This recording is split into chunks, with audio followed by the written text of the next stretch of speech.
तो फ्रेंड्स, यहाँ हमें अपनी आँखों को ट्रेन करना है किसी भी लाइन का मिडिल फाइंड करने के लिए। तो ये है फाइंड द मिडिल एक्सरसाइज, जो कि हमें ग्रिड में काम आएगी, जिसमें हमें चाहिए स्केल, एक डिवाइडर और एक पेंसिल सिंपल। पेपर पे हम एक यहाँ पर छोटी लाइन क्रिएट करते हैं। शुरू में हमें छोटी लाइन से ही स्टार्ट करना है, क्योंकि ज़्यादा लंबी लाइन में हम शुरू में हमारी आंखें इतनी ट्रेन नहीं होती कि हम लंबी लाइन का मिडिल फाइंड कर सके। तो छोटी लाइन से स्टार्ट करना है।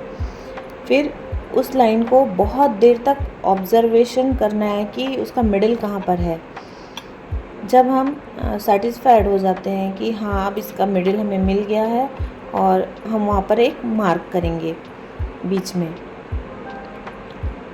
तो जब तक हम श्योर ना हो जाएं कि हम जो सोच रहे हैं वो पॉइंट सही है, तब तक हमें मार्किंग नहीं करनी। जब हम श्योर हो जाएं तो हमें एक मार्किंग कर देनी है, और मार्क करने के बाद दोनों साइड को फिर चेक करेंगे कि दोनों साइड इक्वल दिख रहा है कि नहीं दिख रहा है। तो टोटल यहाँ पर है कि हमें गैस करना है बहुत सारा कि हम सही जा रहे हैं या नहीं जा रहे हैं। उसके बाद हमें चेक करना है। ऐसा नहीं कि पहले से ही हम एक लाइन लगाया और फट से चेक कर दिए। जब हम बहुत गैस कर लेंगे, बहुत उसको ऑब्जर्वेशन कर लेंगे कि उसके बाद में हमें चेक करना है। तो ये अभी बिल्कुल राइट है। तो इस तरह इस एंगल में तो हमारा प्राय हमेशा राइट होता है। बट ट्विस्ट यहाँ पर ये है कि हमें कॉपी को हर बार, हम जितनी भी लाइन खींचेंगे, हर बार 45 डिग्री में रोटेट करेंगे।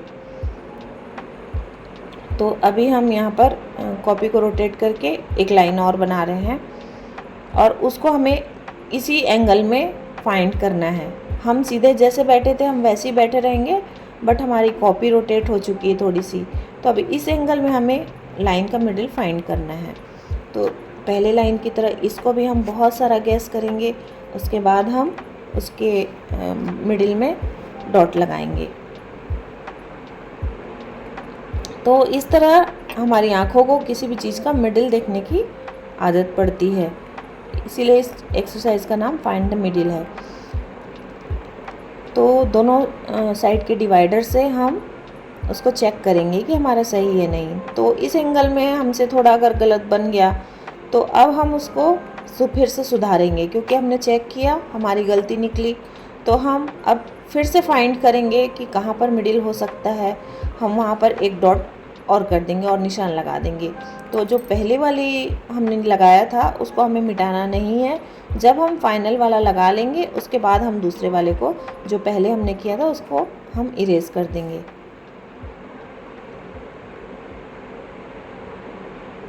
तो इसी तरह हमें बहुत सारी लाइंस क्रिएट करनी है। कम से कम एक पेपर पे हम 10-20 लाइन, 30 लाइन, जितना भी एक आधा घंटा में कर सके हम उतना हमें करना है। यहाँ पर हमारा गेसिंग पावर स्ट्रांग होना बहुत ज़्यादा ज़रूरी है।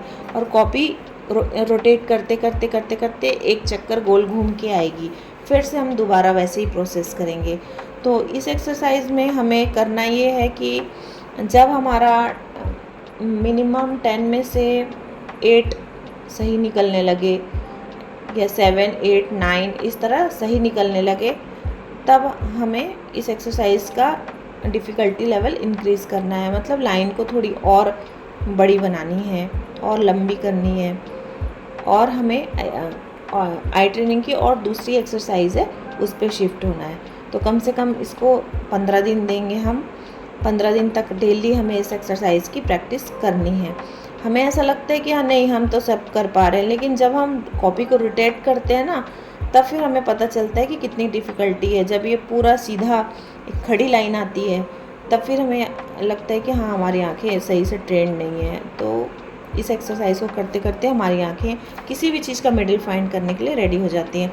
और हमें सिर्फ कॉपी पे भी ये नहीं करना है, इसे हमें डे टू डे लाइफ में, अपने घर में जो सामान पड़े हैं, कोई टेबल है और दरवाजे हैं, किसी भी चीज़ का हम गैस कर सकते हैं मिडिल। तो हमारी आँखें फिर लाइव चीज़ों का मिडिल फाइंड भी कर सकती हैं। तो इस एक्सरसाइज को हमें करना है 15 डेज तक। जैसे जैसे हमारी लाइन सब सही होती जाएगी, फिर हम हमारा डिफ़िकल्ट लेवल इंक्रीज़ करेंगे। इसका मतलब थोड़ी लंबी और लाइंस क्रिएट करेंगे। और और ऐसे ही हमें कॉपी को रोटेट भी करते रहना है, चाहे हम जितने भी लंबी लाइन करें, ताकि हमें हर एंगल में किसी भी चीज़ का मिडल फाइंड करने की हमारी आंखें ट्रेन हो जाएं।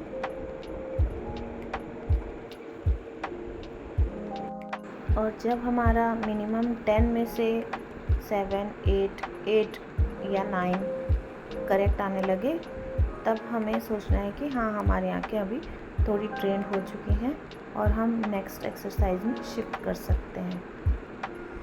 अदरवाइज़ हमें इस एक्सरसाइज को करते रहना है।